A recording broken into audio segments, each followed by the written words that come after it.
Good evening, ladies and gentlemen. Thank you for joining us tonight for yet another exciting edition of HR Mentorship Learning Series. Tonight, I'm excited with the caliber of facilitator, resource person we have, and we are also very grateful and thankful to Mr. Joel Omeke. He will be facilitating and leading in a conversation around HR Balanced Scorecard. For those of us in the industry, we know it is not easy to get somebody of his caliber and passion to selflessly give his time and resources. So, ladies and gentlemen, let's listen attentively and let's invite others to take advantage of this wonderful opportunity. Joel Omeke is the lead consultant and founder of P4PE Limited, Institute for Professional Excellence. He has an outstanding built competence in helping individuals and companies achieve their best potentials. He is a seasoned business strategist, people development, and HR practitioner with over 22 years deep end experience covering generalist, specialist, services, and consulting sectors.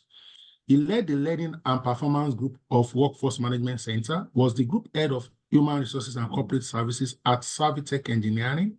He headed Organizational and Employee Development at Sterling Bank PLC and was the head of Performance Management in Unity Bank PLC, with responsibility for career development and manpower planning. Joel holds a dual BSc in Mathematics and Statistics from the University of Leiden, MBA coursework from Business School Netherlands. He's also a project management professional, change management specialist, and a prominent member of various national and international institutes and associations, including SHRM, HRCI, PMI, NIM, ISM, LDNI, HR Network Africa. He's also currently doing his doctoral degree in business administration, DBA. He's passionate about professional excellence in business growth, organizational development, and HR transformation. He has developed several best-in-class solutions, systems, and models in HR, finance, business transformation, learning and development, among others. He currently serves on the board of Oxesis Management School and Entrepreneurship Management and Leadership Development Institute, Bosworth Analytics, a business intelligence and analytics firm, CAA Microfinance Bank, and O Mobile Multimedia, a telecoms multimedia company. Joel runs several mentoring and coaching programs for professionals and business leaders. He has assisted business leaders in countries such as Nigeria, Namibia, Ghana, Ivory Coast, and South Africa to transform their careers and organization. He's also a regular volunteer on capacity building initiatives for schools, for junior achievers, international teachers development initiative. He develops profit models, business models, plans and growth for integrated and complex businesses, requiring deal structuring and various combinations, including mergers and acquisition, and so on and so forth. His specific experiences, for example, in consulting, performance consulting, culture management, strategic repositioning, value chain management, turnaround, business recovery, HR strategy, service delivery, employer brand and employer value proposition initiatives, among several others. In area of facilitation, he has handled subjects, topics, domains around strategic HR systems and management, organizational design and development, projects and program management, leadership development, business modeling, financial analysis, strategic management, and team building, retreat facilitation. Also, he has handled extensively different aspects of project management. To mention one or two, for example, Career Management Framework, CBN 2020 to 2022. And just another example, First Academic Curriculum Development, First Bank 2011. He is also competent and has provided support for SME specialization, large-scale projects and change management, business startup growth and profit modeling. His profile is rich, and we are privileged tonight to have with us for the first time on this platform, Mr. Joel Omeke. You have the floor. Okay, good evening, everyone, and it's an honor and privilege to have you all to have me at this point in time. My sincere apologies. My power just went off now, so it will take a little bit for them to bring the power back on. But it won't stop the session, so we'll carry on as the case is. And thank you very much, Oliyomi, for that introduction. Sometimes these introductions, I wonder who it is referring to. Okay, beautiful. Our engagement today is centered around understanding the HR Balanced Scorecard and how the Balanced Scorecard drives value in various areas as much as possible. I have had an interesting career from what you've heard. Interestingly, I was amongst the first set of people in Nigeria in 2000 when the Balanced Scorecard was being launched in Nigeria here. When we brought in some foreigners to Nigeria to deploy Balanced Scorecard through Philips Consulting and also a few other institutions at that point in time. I've been privileged to deploy Balanced Scorecard in several organizations in Nigeria, including State House in Abuja, under the tutelage of one of the administrators. So, what are we going to discuss this evening? Our main conversation is on the HR Balanced Scorecard. But I've noticed that it is not all our HR friends and colleagues that have had the opportunity to understand the Balanced Scorecard very well. And so I've decided to break this conversation into two. The first part is going to center around the Balanced Scorecard. Then the second part will now discuss how that can be created within the HR space. So even if you're a rookie in Balanced Scorecard, this session is for you. And if you are already building HR scorecards, then use this session as an opportunity to refine what you currently do at that point in time. We'll first look at the introduction of the Balanced Scorecard. We'll look at the typical scorecards. What does a scorecard look like? We'll also look at how you can link the Balanced Scorecards to strategy maps. Without a strategy map, it's just child's play. We're just playing with the Balanced Scorecard. And then we'll now look at the HR scorecard. Some organizations call it the workforce scorecard. And then hopefully at the end of the session, God's willing, we'll be able to take some questions in order to engage and interact properly with all of us. So reserve your questions.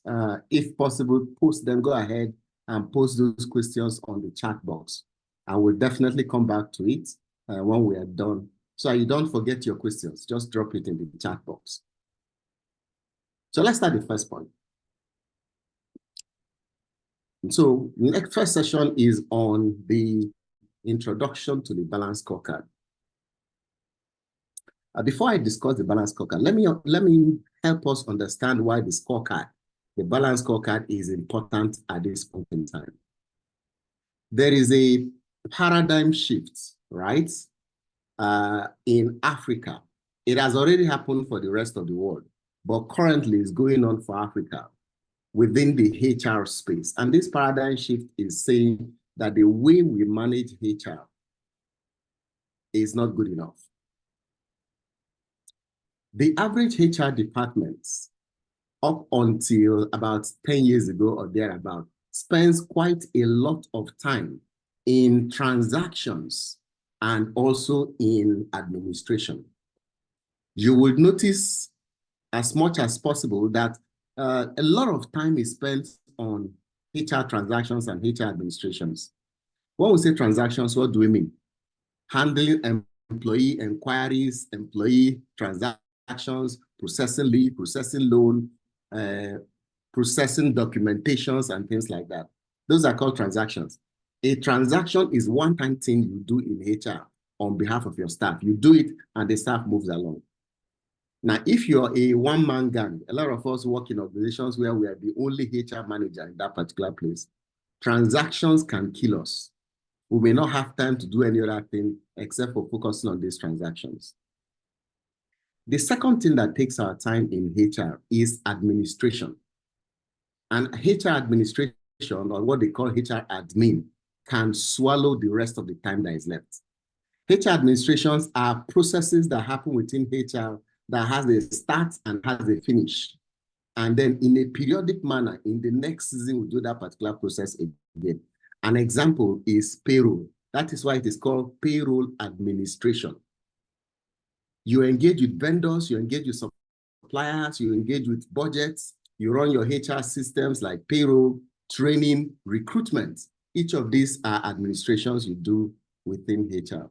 Now imagine spending 80% of your time in this particular area. If you add the transaction time and administration time, there's almost nothing left for the critical part that makes HR who they are today.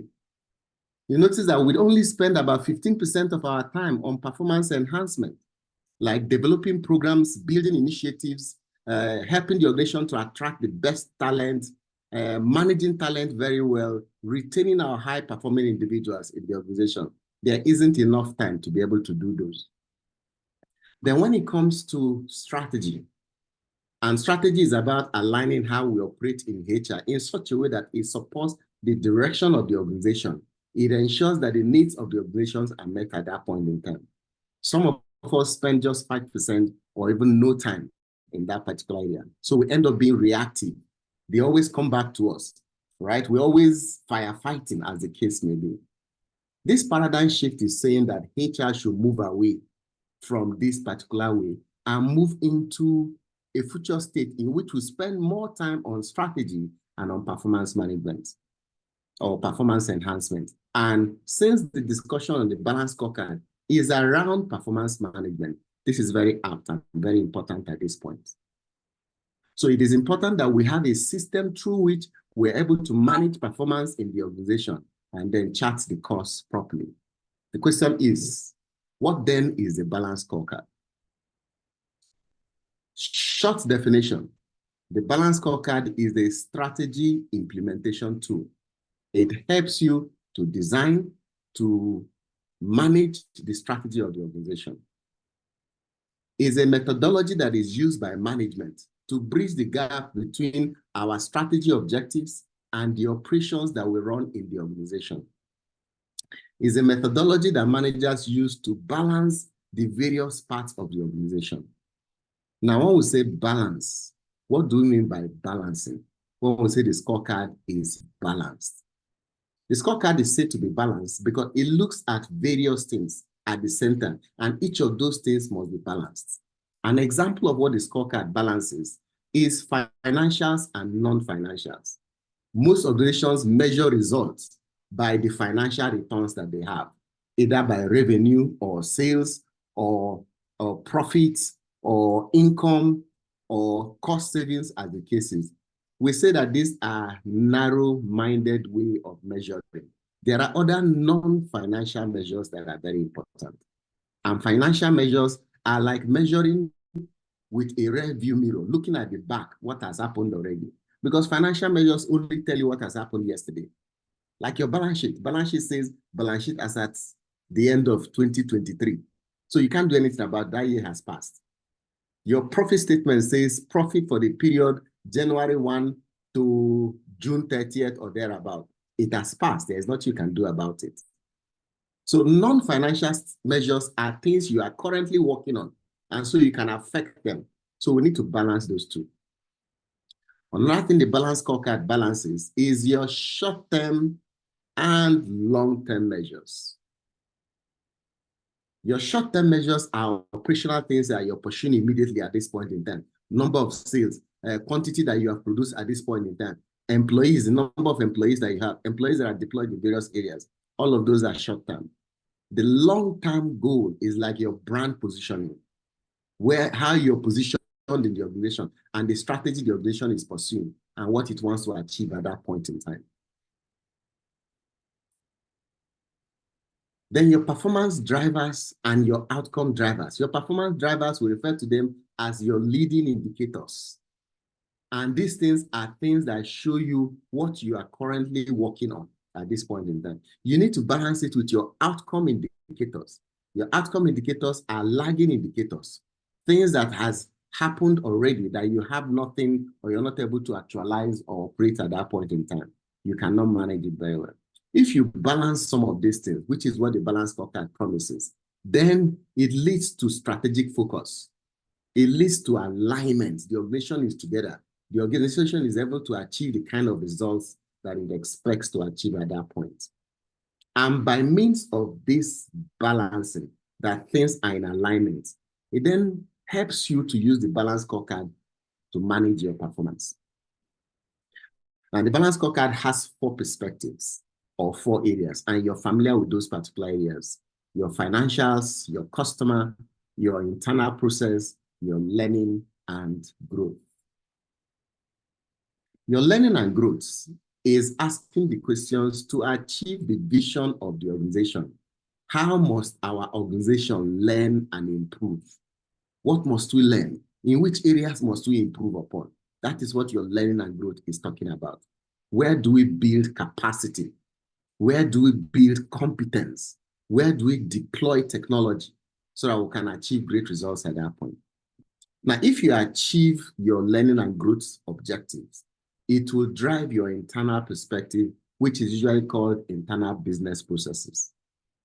And that is asking the question, in order to make our customers happy, which of our processes must we be damn good at doing? Must we be very excellent in executing at that point in time? An example, in the banks, one of the processes that the banks get involved in order to make us happy, look at the ATM process. Every ATM needs to have cash and needs to have internet connected to their servers so it can work very well. So each time you go to an ATM and you are not able to draw money because there is no cash or there is no network at that point in time, that's an example of that bank failing on an internal perspective.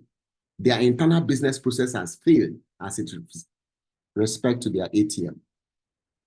Then there's also the customer perspective, which is now referring to the customers at that point in time.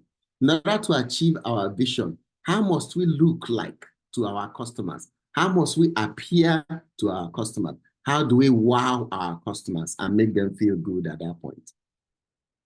And then finally, if we are to succeed, how will we look like to our shareholders, the owners of the business at that point?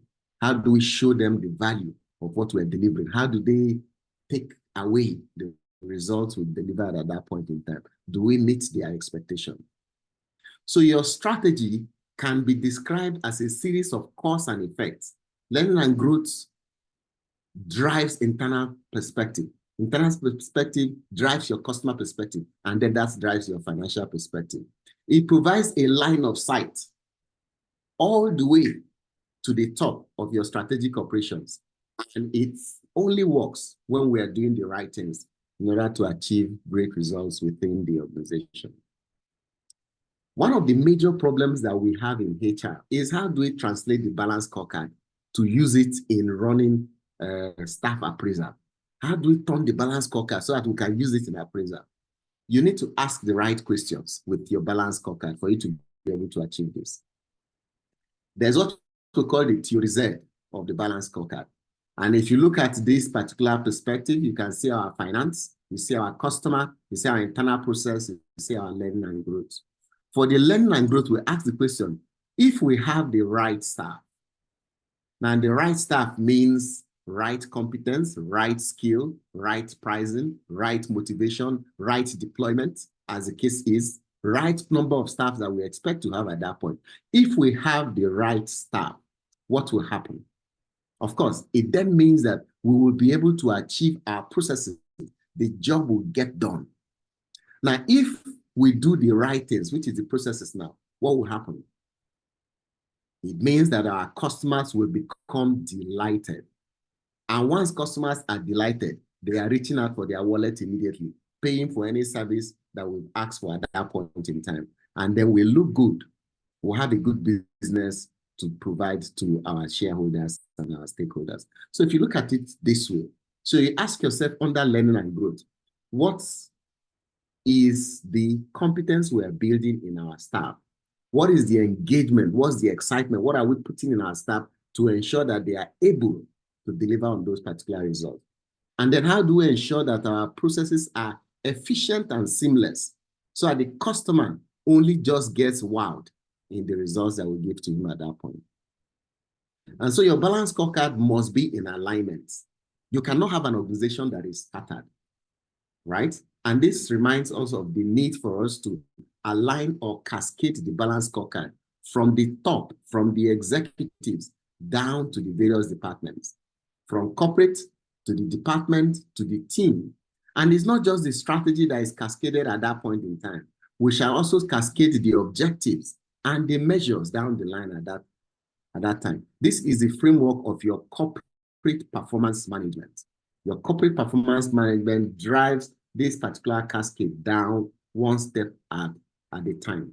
So anything that is on the scorecard of the MD must be on the scorecard of the finance department. The things that are in the finance department scorecard must be in the maybe in the accounts payable and accounts receivable team. And then that staff who is in charge of accounts receivable, it will also be on his own scorecard. Now picture this. If you have a staff in your organization and in his KPI or in his performance management system that you're measuring him by, the measures you're measuring him by, you cannot find what you're measuring that person on the MD scorecard. There's a misalignment between that staff. That staff is wasting the corporate time. Every activity, everything we do must drive the corporate strategy and the balanced scorecard of the organization. So this is the introduction on the balanced scorecard and what the balanced scorecard is about at this point. The next question then is, how do we link the balanced scorecard to the strategy? This is where the strategy map comes to play. You must connect the strategy of the organization. Whatever your strategy is, it must be linked to the balanced scorecard. Or whatever your balanced scorecard is, it must be linked to the strategy at that point in time for us to be able to deliver value. Now, the strategy and the balanced scorecard must sync. When we talk strategy, the first set of things that we talk about are things like your mission statement. Why are we here? Why are we in business? Your vision statement. Where are we going? What do we want to become in the future? Our values. How are we going to get this thing done? What is most important to us? What are things we will not compromise when we do our business? These three things are the feeders to your strategy. That's why when you go to any strategy retreat, the consultants that work with you would always want to validate. Is this your mission? Is this your vision? Is this your values? Once you say yes to this, then they begin to create strategies that will support those particular things. Now, your strategy, which is your game, is now translated into various line items of objective that are supposed to be delivered. And for each of the things on that strategy, you must create a measure for it on the balanced scorecard. Some of your strategic things: satisfied shareholders, delighted customers, excellent processes, motivated workforce. I'd like to share a quick case study for you for a balanced scorecard initiative we did in 2019 for C&I Leasing. And so when we were done with that particular organization, C&I Leasing, we were able to build and develop their vision statements, their mission statement, and their values. And we went through several retreats before we arrived at this. For the vision statement, they were able to come up with their vision as to become, through innovation, the leasing and ancillary service company of choice for any discerning lessee in West Africa. For their mission, to provide customers with quality leasing and ancillary service solutions to meet their unique needs, supported by appropriate technology in accordance with world-class systems and procedures. Their values, they identified 5 things as their values: safety, fairness, integrity, responsibility, and excellence. Now, with these 3 assets, corporate assets, we now created what is called the strategic goal and objective, which is the #1 goal that they are pursuing. For your strategy, you must always have one goal. That goal covers everything about your vision, your mission, and your values at that point. Then we're able to arrive at this for them. So their strategic goal and objective, #1 goal that they are pursuing, is to build a world-class service-oriented business in the leasing space. So what it means that anything they do in terms of operations, is it driving world-class? Is it related to our leasing business, as the case may be? So it focuses everybody within the organization in order to deliver value across board, both in Nigeria and in Ghana, where they are located at that point in time. Then we went ahead to create a strategy map for them. And this was the strategy map that was deployed at that point, starting from their financials. For their financials, We looked at long-term shareholder value. What exactly do they want to achieve from a financial perspective? They want a productivity strategy, and they also want a growth strategy. They must grow and they must be productive. That was the focus of their financials. How do we measure growth and how do we measure productivity for them? We looked at 4 items. Cost structure, they must optimize all their cost structure. They must increase asset utilization. They must expand revenue line items and opportunities, various areas where they can make money as the cases, and then they must enhance customer value. Now, for them to achieve this, what do they expect at the customer level that will drive these financial statements that they have at this time? At the customer level, we looked at pricing of their product, the quality of the product, the availability of the product, and the sufficient selection. So our customers have access to various selections so that they can choose the products and services that they want at that point. In turn, they also have to build relationship with the clients. Make sure that their products and services are highly functional, service-oriented. They are very good partners, and then they have great brands. And that's why they continue to sign up with some of the international brands to work on some of the things they are doing. Now, to provide customers with these expectations, what will be their internal process? The internal process, we broke it into 4. There was operations management, customer management, innovation management, and regulation and social processing. For operations management, we looked at their supplies, their production, their distribution, and their risk management. For their customer processes, we looked at the selection of products, the acquisition of those products, retention of customers, and the growth of the business that they have with those particular customers. Then on innovation processes, we looked at opportunities, R&D, design and development, and then launch of various services and products that they have. Then for regulation and social processes, we look at the environment where they are operating in, safety and health issues, employment issues, and then community issues at that point in time. Now, I'm sure for the HR community, they would like to see what was in the learning and growth as the case is. For the learning and growth, there were 3 major things. 1, human capital. We need their staff to be prepared, motivated, and empowered. 2, information capital. They must have the systems, the processes, and the IT technology and intelligence and analytics to be able to get their job done very well. And then organizational capital, the competence, the corporate competence, the capabilities, the alignment, the brand must be in place to drive this. And other things that support these items include culture, leadership, alignment, and teamwork. With this put in place, it was easy for the organization to then cascade this and break it down to various departments as the case is. So there you have it. This is exactly what your typical balanced scorecard looks like in terms of a real life situation that we did. Now, the next step is on what does a balanced scorecard look like? And so we have just covered the financial perspective of a C&I leasing. And in that case, we looked at long-term shareholder value. There are 2 ways to look at shareholder value: cost efficiency or revenue growth.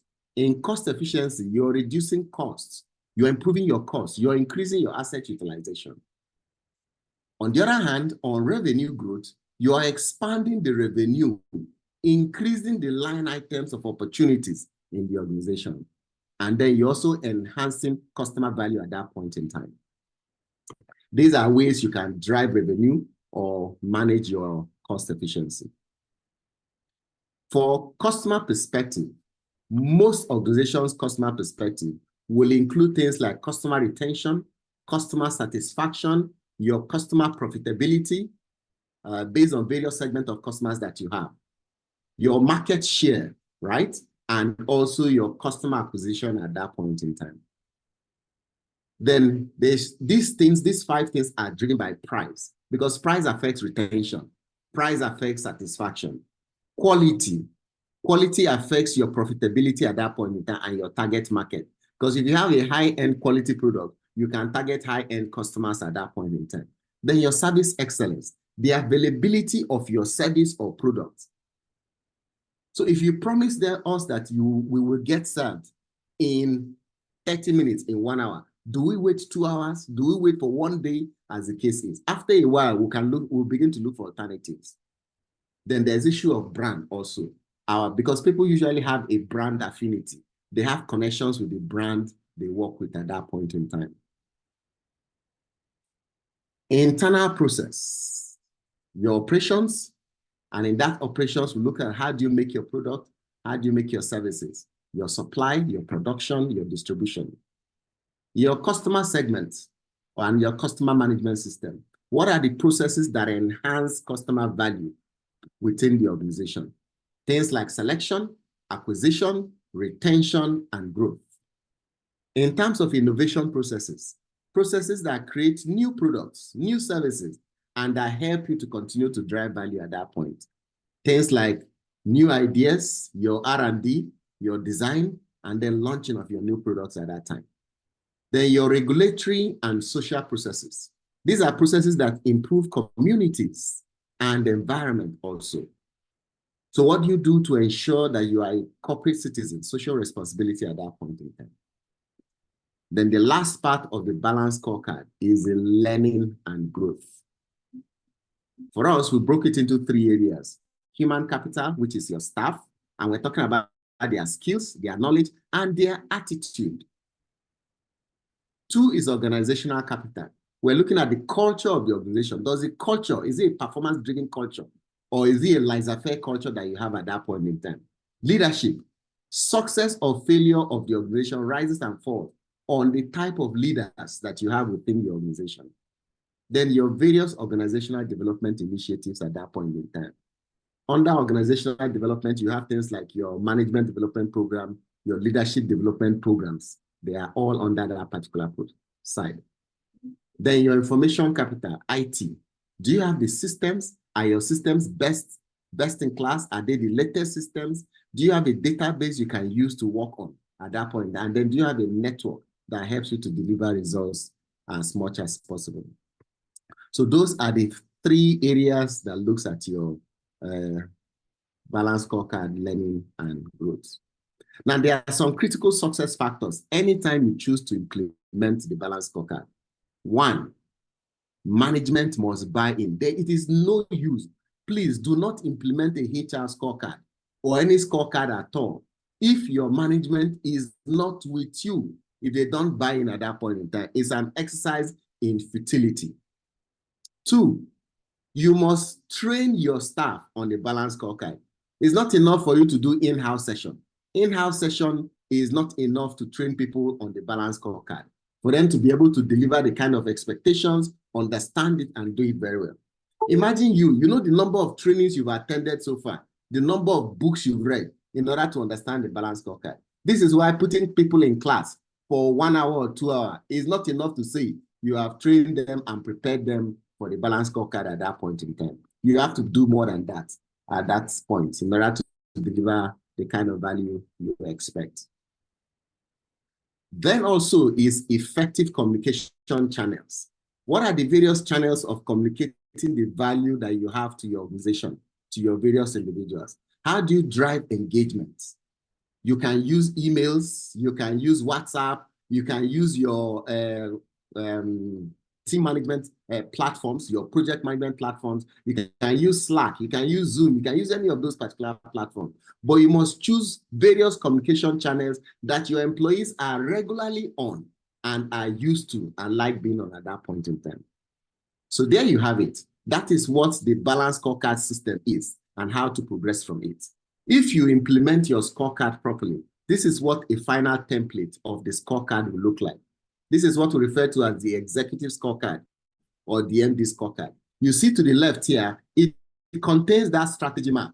For the financials, what are the objectives in the financials? What are the objectives in the customer perspective? What are the objectives also in the internal process and the objectives in the learning and growth? Now, for each of those objectives, how will you measure it? What is the KPI? Measurement here is referring to KPI. What are the measures, key performance indicators, that you use to measure this particular objective to show that you are achieving it at that point, that you're getting it at that point in time. The second one is for each KPI or for each measure you have, what's the target? What are you pursuing?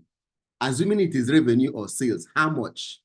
If it is customers, are you looking at customer satisfaction index? Are you looking at number of customers? Are you looking at the size of wallets, the amount of money the customer spends each time it comes to you? So you must be very clear on the measure and the target at that point. Now, for each of the items in your measures, there should be some initiatives that will make it happen. If we say we want to grow sales, some of the initiative can be doing some marketing campaign. It could also be training your salespeople on alternative way to do selling. And then for any initiative you put in place, there must be a budget. You cannot say you're going to do that. We want to increase sales.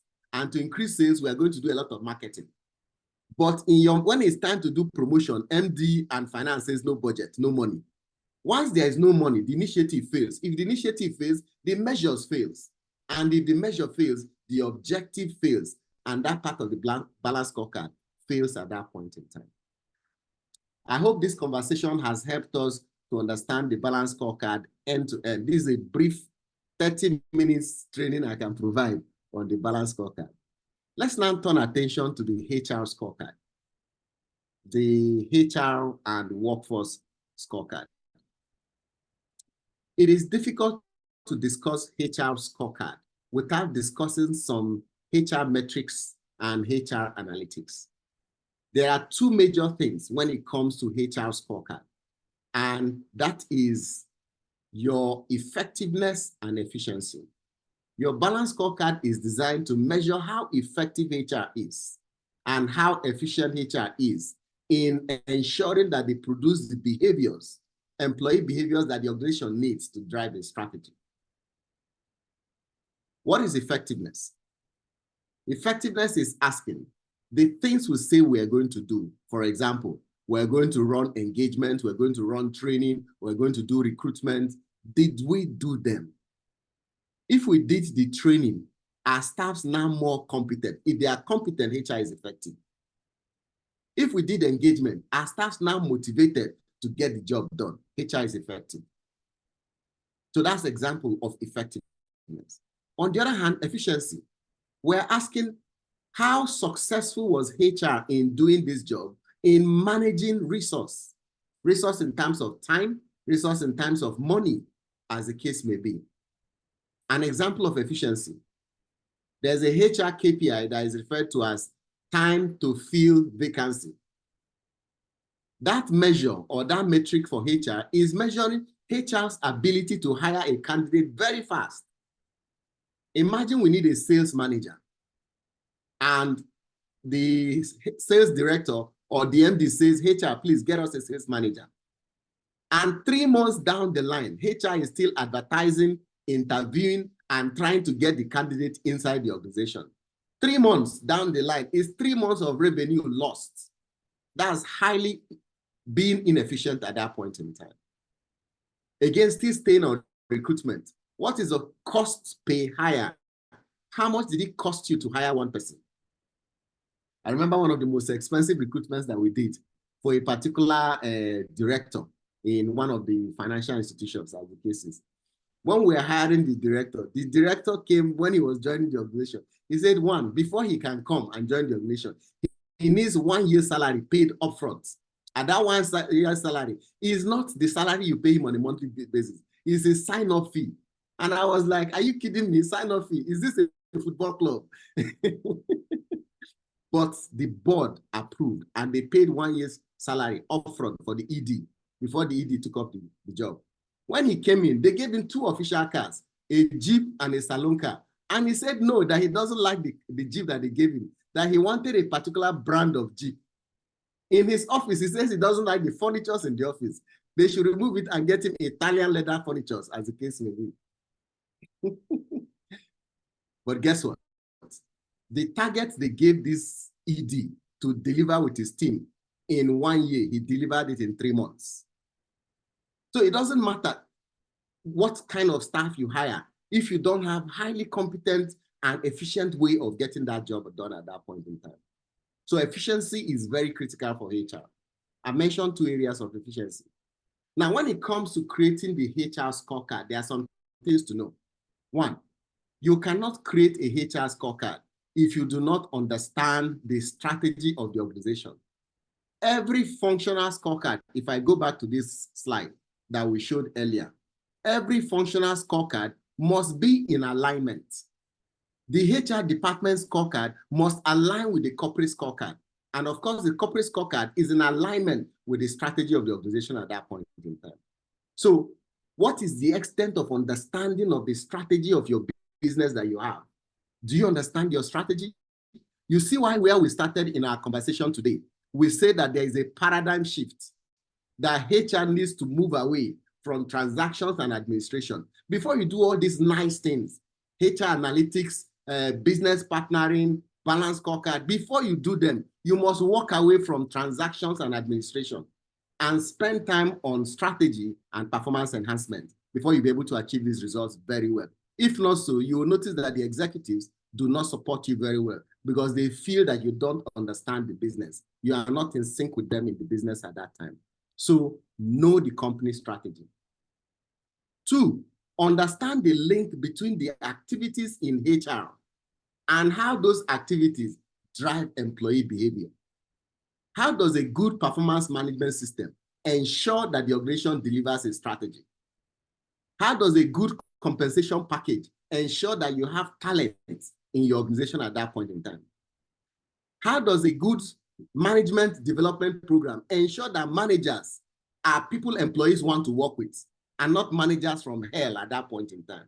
So all your initiatives and activities in HR, you must understand how each of them is able to connect to build the kind of behaviors, the outcomes in the organization, and the performance you're looking for. So when you put the scorecard, the HR scorecard in place, it is alive. Everything you put on it, your objectives, your KPI, your measures, your target, your initiatives, and the budget, they are all on point at that point in time. And you're able to deliver the results you expect. Then finally, you must have metrics that are able to measure all the activities and the results that are involved on that particular scorecard. So if your organization is growing, maybe your organization is expanding. A couple of organizations, especially mid-sized organizations, are expanding. Some small organizations are also expanding. And there's demand on HR. Get us more staff. Get us competent staff at this point in time. And make sure that those staff have sufficient experience and capacity to work within our environment. And sometimes we'll get out, immediately we'll go and hire staff and bring the staff in, but the staff does not fit into the organization. The staff does not fit into the job, it does not fit into the organization, it does not fit into the team at that point in time. And so our metrics fails at that point in time. So it's critical that we check that out also when we are creating our HR scorecard. Now here is what an HR scorecard should look like.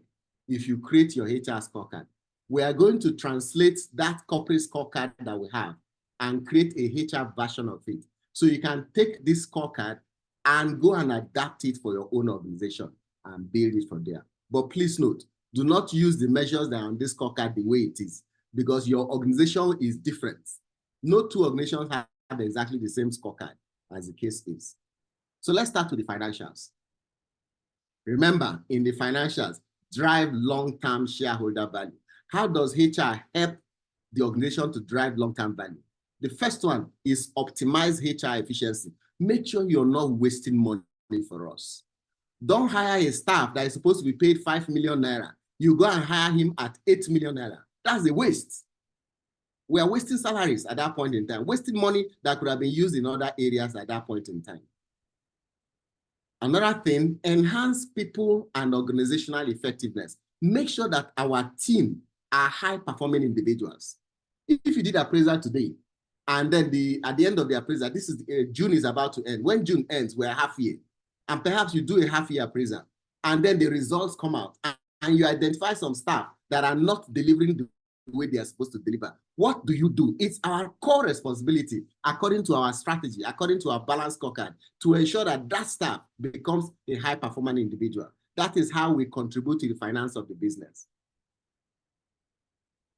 The second one also is the organizational effectiveness that we're able to deliver. How do you ensure that the organization, in terms of culture of the organization, helps us to save or to improve the capacity and the results we are delivering at that point? So look at your efficiency, look at the people effectiveness, and look at your organizational effectiveness at the financial level. Sometimes I see in HR scorecard in the finance, HR will put in that particular place. Maybe the organization is, they are a fast-moving consumer goods organization. HR will put in that particular place that number of goods that they sold. Hello, HR is not a sales department. Even though the organization says that everybody is a salesperson, we agree, but we're also missing the fundamentals at that time to be able to get the results done very well. Then there's also the customer perspective, the next level. Now for HR scorecard, what should be in your customer perspective? 1, positive work environments. Your staff should feel excited working.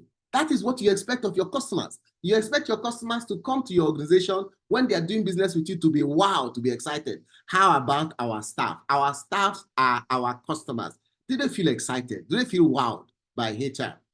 Or are they always being moody and carrying their face whenever they see HR, as the case may be at that point in time? 2, we need to provide quality HR service. Whether it is recruitment, is performance management, is payroll management, or it is employee engagement, leave management, and co. We must provide quality service.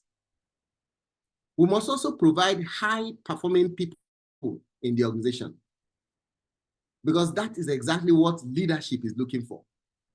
If you want the MD and the executive team to be happy with your department HR, just make sure that most staff in your organization are hypos, high-performing individuals, high-potential individuals. Whatever they touch, they convert it to gold at that point in time. ESCO will be excited with HR. Then finally, we must also ensure that our people are satisfied. Please, satisfaction is not the same thing as positive working environment. Employee satisfaction is simply what we promise we're going to do, we are actually doing it. So employee is satisfied. And satisfaction is not the same thing as engagement. Engagement is a high level of where employee feels connected to the job, to the organization, to the brand, to the institution, to the employees and everything. But satisfaction is about the way we are treating the employee and the job the employee is doing at that point in time. We must ensure that our employees are satisfied. So you must keep a KPI on your scorecard on how to ensure that employees are satisfied. Let's come down to your internal business process, HR business process. For HR business process, what are the processes we need to put in place to help us achieve positive work environment, quality service, high-performing staff, satisfied employees? What are some of these services? 1, process excellence. Process excellence. As little as salary is paid on the 28th of every month, as little as paying salary on the 29th, you have failed in service excellence. Employees will be unhappy. Do you realize that every 28, if your 28 is the day you pay salary, first thing in the morning from 8 a.m. when staff get to work, they start checking their phone regularly. Any alert, they check. Very critical for them. So process excellence. Beyond this also, other processes that we have. Processes like performance management, is it flawless? Processes like leave processing. Does employee have to call you regularly to ask, where is my leave? Where is my entitlement? What is wrong with our process at that point? If your employees are calling you, it's like an external customer calling our organization, following up on a business they want to do with us at that point. Then build strategic employee competence. For each employee in the organization, what are the competencies the employee needs to get his job done very well? This is where you must ensure that you have a competency framework in your organization. The competency framework will tell you for each role in the organization, what are the functional competencies that the person must have? What are the organizational competence, the technical competence, the values that the person must have at that particular job, and at what level the person must have it. Then you can build and train the employees and build their capacity to have those particular competencies. And if you are currently not measuring competence, please ensure that during your appraisal, You measure the competence of your employees. So you know where there are gaps. You can rightly plan your development for your employees very well. 3, your organizational performance process. It must be driven very well to ensure that you deliver the kind of value you expect in the organization. Your performance management system, your performance improvement plan. When an employee is not performing very well, some organizations have a policy, and it's a good policy, to put them on, they call it probation or performance improvement plan. What is HR's role on that performance improvement plan? What do you do to ensure that the employee gets out of that particular role, situation, right? It is part of our job to coach the line manager, to work with the employee, to help him to get back into a performing mode at that time. Then implement best talent management practices. And there are various talent management practices that we can implement, right from the beginning of talent acquisition and onboarding at that point in time, to talent deployment, to training and development, to your learning, to your performance management, to engagement of talent, and of course, to retention programs that you put in place to ensure that talent is engaged and retained in the organization. These are all around your internal processes. Finally, at the learning and growth at the bottom, what do we do to ensure that we are able to deliver on our processes? 1, HR department itself. Are the staff in HR, are they competent for HR job? If we measure the staff within HR, all those your colleagues that are working in HR, if you're head of HR, think about it, all your team members that are working with you in HR, would you say that your HR staff are competent enough? They are the level you expect them to be in order to deliver on that particular job. Say, for example, you're practicing business partnering in your organization, and you have a couple of HR people as business partners. Those people you have in business partnering, how much of the business strategy of the department or the line that they are engaging with or they are partnering with, do they know? Can they walk up to an executive and have a conversation with the executive on the strategy of that particular unit, of that department? Can they create the department's scorecard, as the case is? Can they challenge the executive when the executive is getting it wrong when it comes to this particular area? If they can't, then they do not have sufficient competence in business partnering. On the other hand, recruitment and selection.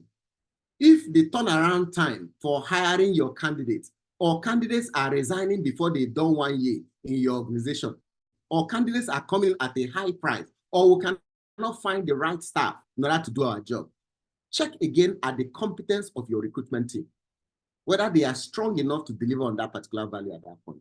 So build the competence internally of your team members. Remember, HR is no longer administration and transaction. We must play at the performance enhancing area and strategy also. Then the next thing is enhancing technology for HR service deliveries. Some small organizations, and sometimes we can excuse them, some small organizations use Excel in managing their HR, right? And some of the things they are doing. But there's a lot of human resource information system out there. There are even free ones that you can download from the web or even use online. So long as you have less than 50 staff in your organization, you can use it effectively to manage your staff as the case may be. But for the mid-sized organization and the large organization, it is a crime to manage any part of your HR with any platform or system that is not enough to support it very well. So your human resource management system must be robust enough to manage payroll, to manage training, to manage performance management, to manage your recruitment at that point in time, to manage employee engagement and various projects and things that HR is doing at that time within the organization. So take an audit of your HR systems and check whether they are fit for purpose to be able to deliver well in this area. Because if they are not fit for purpose, you notice that your internal processes will be failing. Turnaround time will be slow. You'll be forgetting a few things. You'll be having errors here and there. It will show in your internal process within the organization. And eventually, once you have errors, an example, payroll error, you overpay a staff, you underpay a staff, you forgot to remove a staff that has resigned from payroll, or you forgot to put a staff that has joined the organization on payroll. 4 errors on payroll. Once you have that particular error, people will be feeling uncomfortable. They will be unhappy with HR. And sometimes we trivialize it. Is it because we underpaid you because of all the 5 naira you're making noise? What is 5 naira? Next month we'll add it to your account. Look, even if it is 1 kobo, some employees notice everything and they feel sad. And there's a cliche that says, if you can get it wrong with 5 naira, you will get it wrong with 5 million naira. Then the last one is the climate for action. Does the HR department have the right climate for action? Sometimes this thing we say that some line managers are from hell. Some HR managers themselves are also from hell. They are unapproachable. Even the HR department and team, some of their staff are afraid to talk to them. What kind of climate do you have within HR? Are people free to engage with various HR managers and the head of HR at that point in time? What is HR's relationship with executive management? Can you write a proposal and walk up to ESCO or walk up to MD's office and say, sir, I need you to pay attention to this, or madam, I need you to pay attention to this. We need to deliver on this in order to improve on the strategy of the organization. Or when we go to executive's office, we cower. We are all full of, sir, yes, yes, yes. And in that particular mode, they just look down on us and feel that we are not strong to be able to do the job we're expected to do at that point in time. So we need to create the climate to ensure that HR works very well. Before I walk away from this particular slide, let me mention a caveat and some problem we see in the field. Some HR departments, when they are creating their HR scorecard, down the line here, under learning and growth, they are putting training for staff. The training they are going to implement for staff in learning and growth. No, learning and growth is referring to the people you're working with, your own staff. Whether you are able to build them, prepare them, make sure that they are motivated. Remember the 3 things we said on the learning and growth that we covered earlier, as the case is. If I go back quickly to it. The human capital, the staff in HR, do they have the skill? Do they have the knowledge? Do they have the attitude? The organizational capital, the HR department, what's the culture in HR? You know, you can have culture inside culture. The culture of a department may be different from the culture of the entire organization at that point in time. Then the leadership in HR, what kind of leadership do we have within HR? And then in terms of organizational development, how does HR develop the HR as an organization at that time? Then information capital, what systems do we use in HR? Do we have the database we need? And is HR systems all interconnected at that point? So those are some caveats we must pay attention to. Just like I expressed a caveat earlier on the HR financial perspective, that that perspective is not talking about how much money we have sold in the organization, but it's talking about how efficient we are and how effective we are in being able to deliver results within the organization at that point in time. So wrapping up what we've said so far in our conversation in this particular area, there is need for us to focus on first understanding the strategy of the organization. And to understand the strategy of the organization, the mission, the vision, the values must be clear. It's not about what is on the wall, but we're able to turn it into a strategy that can be implemented. Then we take that strategy from a corporate level and break it down to various perspectives. Then we can then translate that particular strategy into the various business units, as the case is, for us to be able to deliver results. And one of the business units is HR. Now, when you translate that strategy to the HR department, you begin to look at how you can implement those things. I know we are itching to ask questions. Give me 5 minutes. Allow me 5 minutes. I want to share some KPIs that you can put on these things I have mentioned in this particular area. Let's look at finance. For the HR scorecard, shareholder value. Shareholder value is clear. Shareholder value growth is clear. So it's the same thing across the organization. But in terms of enhancing ROI of HR initiatives, we're asking what is the ROI of HR strategic programs? If you are doing Thank God It's Friday in your organization and you're buying small chops and soft drinks for your staff, what is the ROI of Thank God It's Friday? If you have a staff boss that you've declared in the organization and we're using staff boss for staff, what is the ROI of staff boss in the organization? Then on enhancing employee productivity, what is your profit per employee? Is a measure and a metric. How about the revenue per employee in the organization? That is how to measure this particular area of the balanced scorecard. Now, the next area is the It's 8 o'clock. Customer area. Sorry, still on the finance area. So it's asking the question, creating positive work environment, ranking in best place to work, annual survey. Fortune magazine conducts this survey regularly, and there are local versions of it in our environment. What is your ranking? Even if they don't contact you to run the survey, collect the questions from them and run it in your own organization. Find out how your employees feel about the place where they are working. Then what is the percentage of turnover of staff in the organization?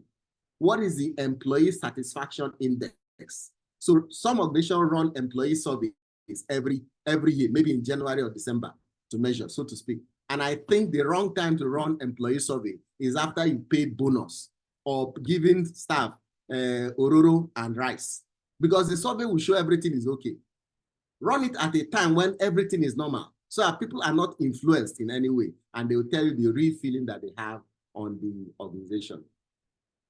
Now, in terms of our internal process within HR, excellent recruitment processes as an example, average time to hire, recruitment cost per employee, performance of new employees within the first year or first 2 years that they joined us at that point. That will show how efficient or effective our recruitment process is.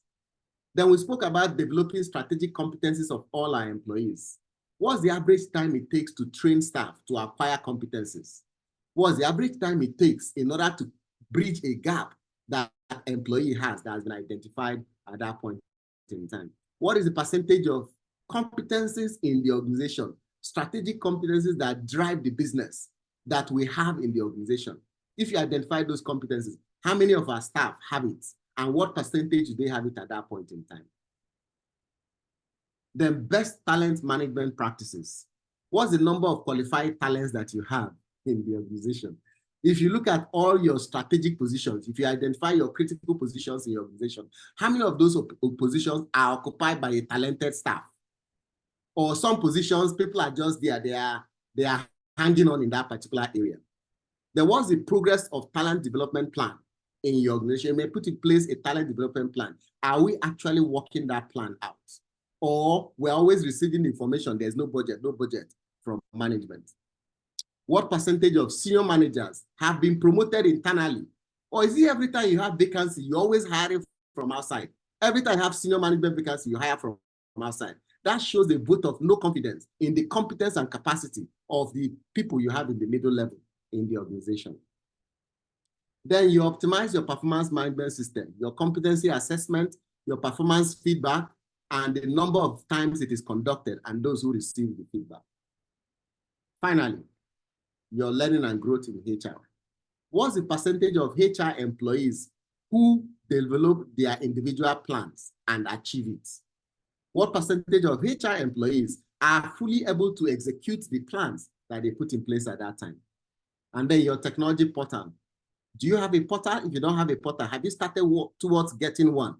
Even if you don't have a portal that manages everything, can you get one that manages them one by one? And gradually you plug them and integrate them together at that point. And what is the level of accuracy of HR data and numbers that we produce in HR? If we put this together, we'll most probably have a fantastic HR scorecard that is alive and doable within the organization.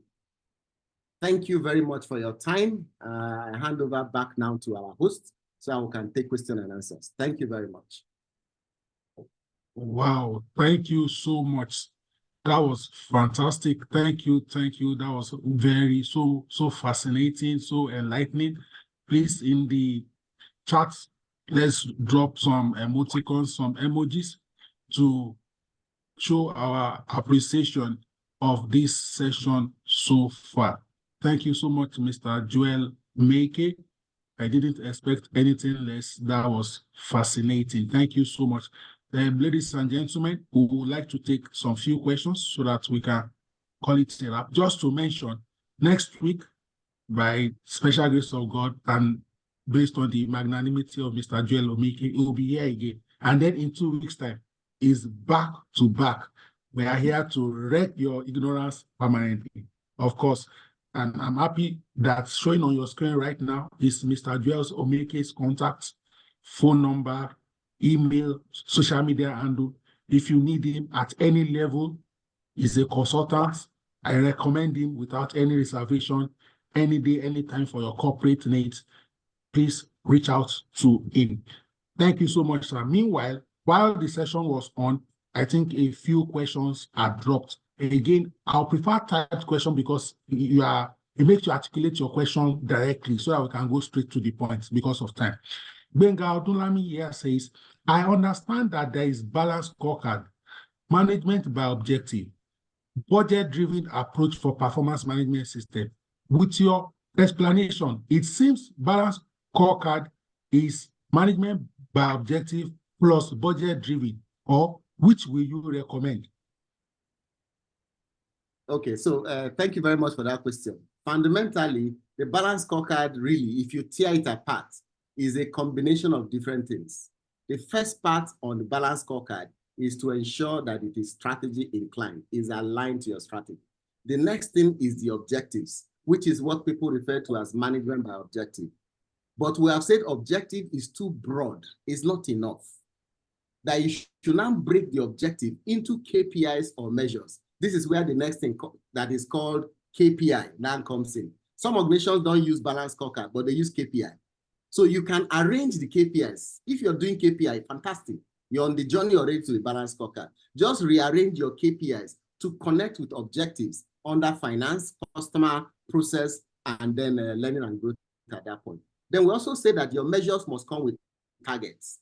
And then your targets and your measures must have initiatives. Those initiatives require budget to implement them. This is where budgeting now comes in at that point. So the balanced scorecard kind of connects 3 or 4 various management systems. That was when we're defining it. We say it's a management practice that ensures that the organization is in alignment at that point in time. Thank you. Thank you so much for that response. So if you would like to ask your question via voice, quickly raise your hands. Please keep your questions direct, no preamble, straight to the point. We need to get out of here. Ladies and gentlemen, I'm checking to see if there are any hands raised. I'm trying to see if there are any hands raised. Also, I'm checking the chat box to see if any questions. Chat box, there was a question from Benjamin. Benjamin was asking if we can share the sites where one can get some free HRIS for small organizations. So I forgot to include that in my slides. So what I'll do is I'm going to post it to the group.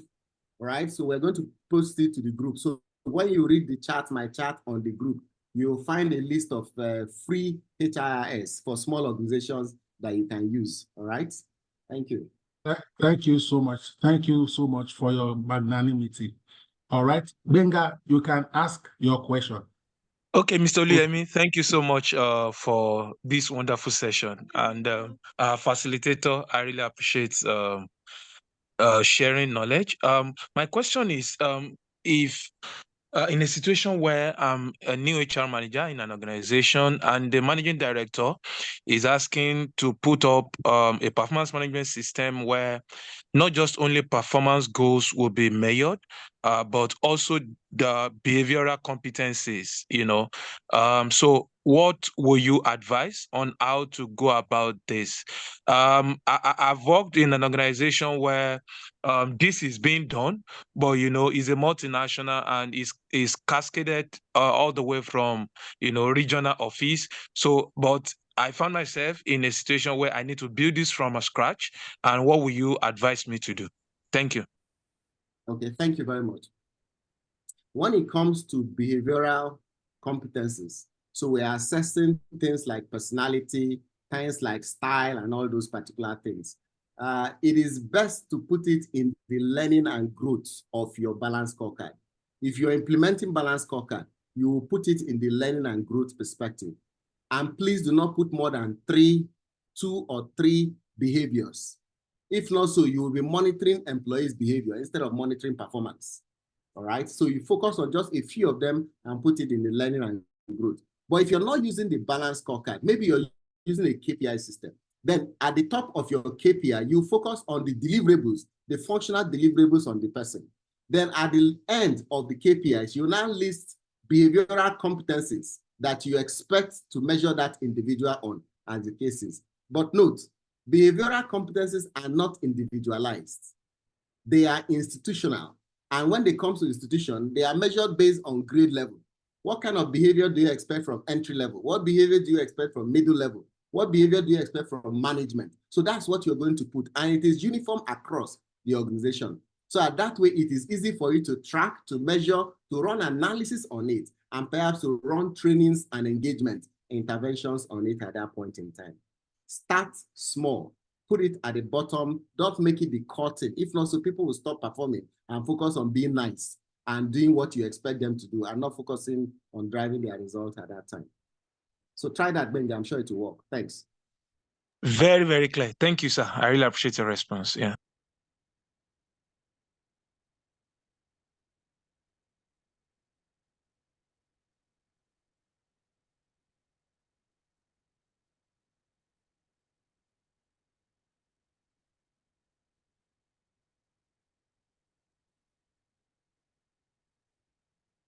Okay, so there's a question by Monica. It says, how can one calculate ROI for training in a non-profit organization?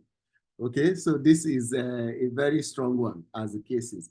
Before we talk about ROI in a non-profit organization, let's just look at ROI generally for training, not necessarily in a non-profit, in the public sector, in private sector. Let's just look at ROI of training. First, before you calculate ROI of training, you must understand the current performance of the people that are doing that job at that point in time. An example, if you have lawyers and you're going to run a training for lawyers, maybe you want to run a training that is speed reading for lawyers, so to speak, you must first find out what is the current speed reading of our lawyers. Are they reading at 200 words a minute? Now, if they are reading at 200 words a minute, how many reports are they able to read and write? What is the money we make for each report we review that we send out to clients? If the client is paying us 1 million naira for each report and our lawyers are doing 10 reports in a month, that means we're currently receiving 10 million naira in a month. Then you now plan for the training, the cost of the training, the venue, the food, the facilitator, the material, and all those things. You also cost the time that the employees are away from training, the salaries you pay, the HR department, and all those costs, you bring it together. That's the cost for running that particular training. Perhaps we've spent 5 million naira to run that training for our lawyers. Now, what is the ROI of the training? You now have to allow the lawyers to work for a period of time. Maybe they've worked for another 3 months, as the case is. Now, after that 3 months of working, you now check what is their reading rate. Maybe they are now reading 300 per minute as against 200. Now, for that 300 a minute they are reading, how much more are we now making? They are now able to produce 14 reports as against 10 reports. That extra 4 reports, we are now making 4 million naira from it in a month. Now, 4 million naira times 1 year, 4 million in a month times 1 year is 48 million. Meanwhile, you spent only 5 million naira for training. So 48 minus the 5 million, you now have a return on investment on that training of about 43 million naira, as the case is. This is a dry calculation. There are other considerations you may put into it. But the same way I just made this calculation, play back this video once the recording is available. You will break down whatever it is you're doing in this way. You'll be able to calculate the ROI of that particular training. Now, your specific question is for non-profit organization. So we are not looking at profit. But remember that those reports, those money that we're supposed to make are cost savings. So instead of we saying that we made money, we now say we're able to save costs. We have saved 40 million naira or 10 million naira at the end of the year. That savings, what does it mean to the NGO or to the non-profit organization? It means we now have money we can now invest in other projects and other areas as the case is. So you report it as savings in that non-profit organization, right? I'm sure if we have a session on ROI, more light will be thrown on that particular area. Thank you very much, Monica.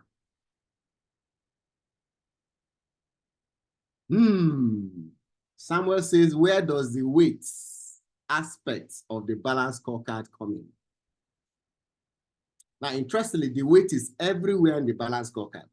It depends on where, as an organization, you want to place that particular weight within the organization at that point in time.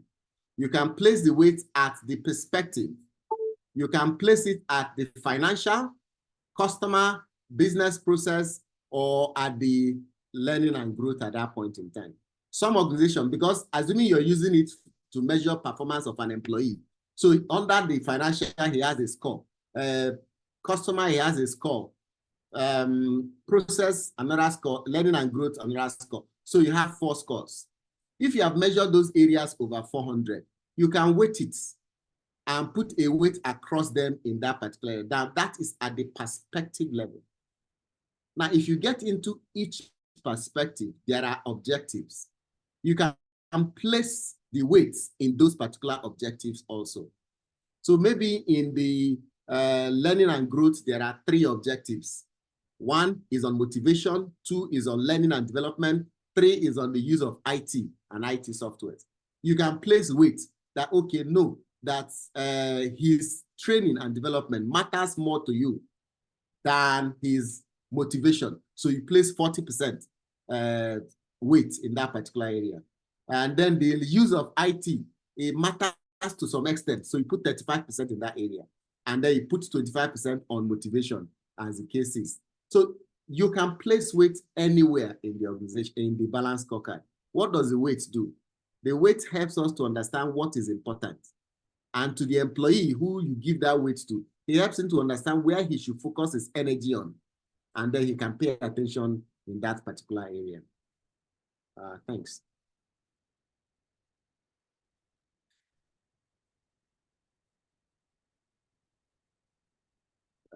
Okay, so Shego is asking, how can one have an in-depth knowledge on the balanced scorecard?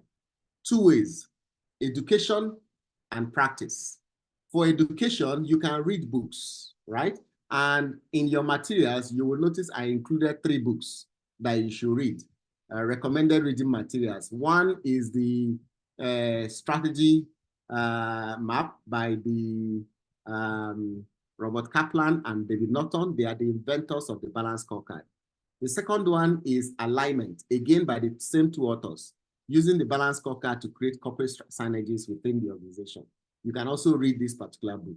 If you are new to the balanced scorecard, you have not done the balanced scorecard before, then there's the original book that was first written, what that is called Balanced Scorecard. So get that particular book and read it. I think it's purple in color, so to speak.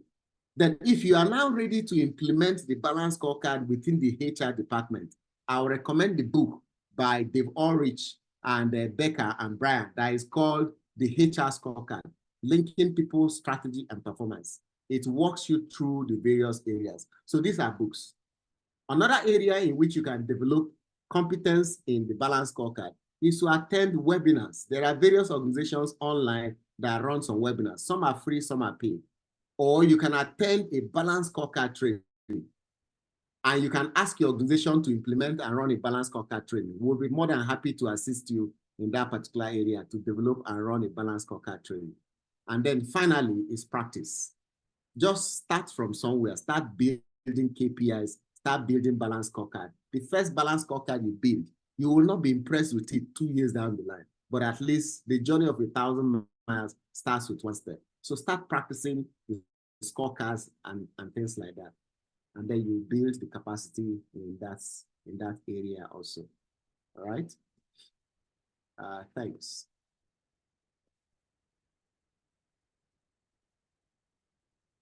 Beautiful, beautiful, beautiful. Thank you very much. Thank you. Yes. Any other questions or feedback?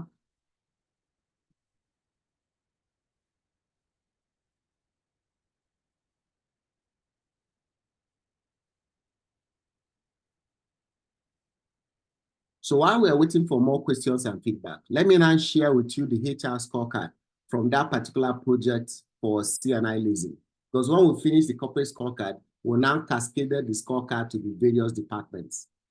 This is the HR scorecard for the finance perspective and also the customer perspective. Again, you can see return on capital employed, existing asset utilization, increased profitability and profitable growth. These objectives were taken from the corporate scorecard because HR has an impact in this particular area. So how do they measure it for their finance? Total assets per employee, value add per employee, total cost of workforce. How much does it cost us to run the staff in the organization? Revenue per employee, profit per employee, and contribution by each employee. So that's how they measure their financials on their HR scorecard. Then we also develop the customer scorecard, the customer perspective for them. And in that particular area, we look at customer delight, strong relationship, and win-win relationship. We look at the employee satisfaction index, employee retention index, cost per employee, and then the brand image of the organization amongst our candidates that come for interviews. For the internal process and the L&D, for the internal process, they looked at innovative products, best-in-class teams, operations, performance, industry cost leader, on-spec, on-time, and improving their CSR.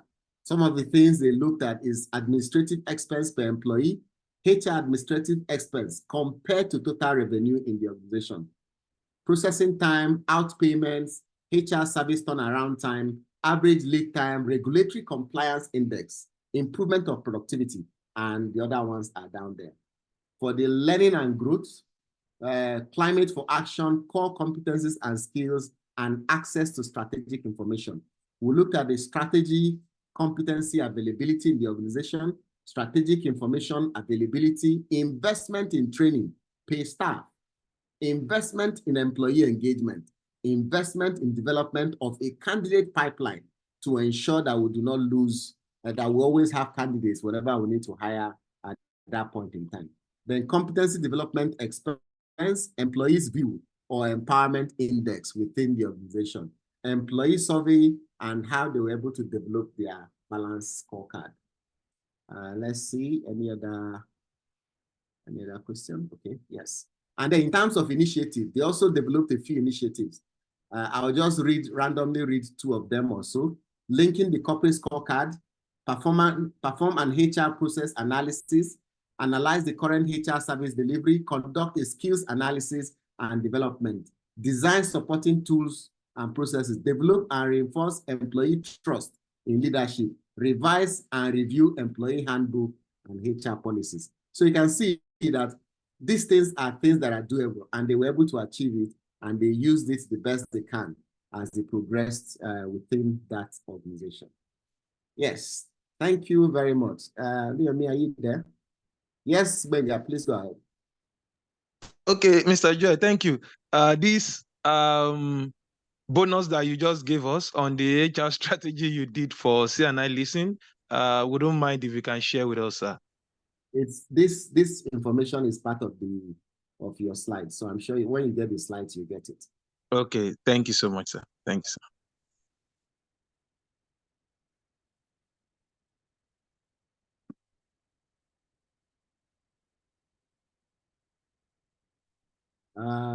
Okay.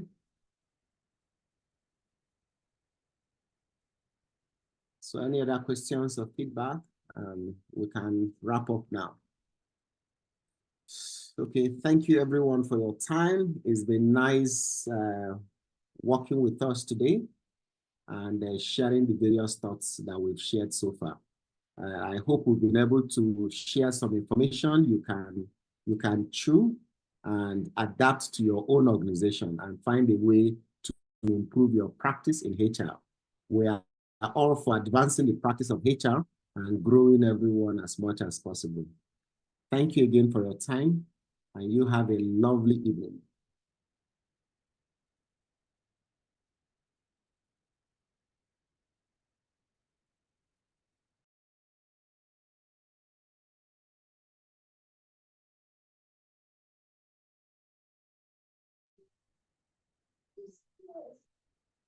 Thank you so much, sir.